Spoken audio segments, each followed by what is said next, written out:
ஹஸ்பி அல்லாஹு லா இலாஹ இல்லா ஹுவ அலைஹி தவக்கல்து வ ஹுவ ரப்புல் அர்ஷில் அஸீம். சபா மர்ராத்தின் கஃபாஹுல்லாஹு மா ஹம்மஹு.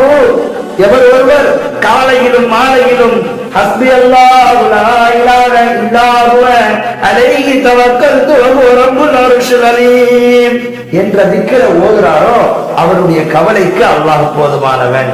முஹம்மது ரசூலுல்லாஹ் சொன்னாங்க, உங்களுக்கு கஷ்டம் வருகிறதா, ஹஸ்பி அல்லாஹ், என் கஷ்டத்திற்கு அல்லாஹ் போதுமானவன். கவலை வருகிறதா, துக்கம் வருகிறதா, துயரம் வருகிறதா, குல் ஹஸ்பி அல்லாஹ், என் கவலைக்கும் என் துக்கத்திற்கும், என் கவலைக்கும் என் துக்கத்திற்கும் என் கஷ்டத்திற்கும் அல்லாஹ் போதுமானவன். பிரச்சனை வருகிறதா, குல் ஹஸ்பி அல்லாஹ், ஹஸ்புனல்லாஹு வ நிஅமல் வக்கீல் வ நிஅமல் மௌலா.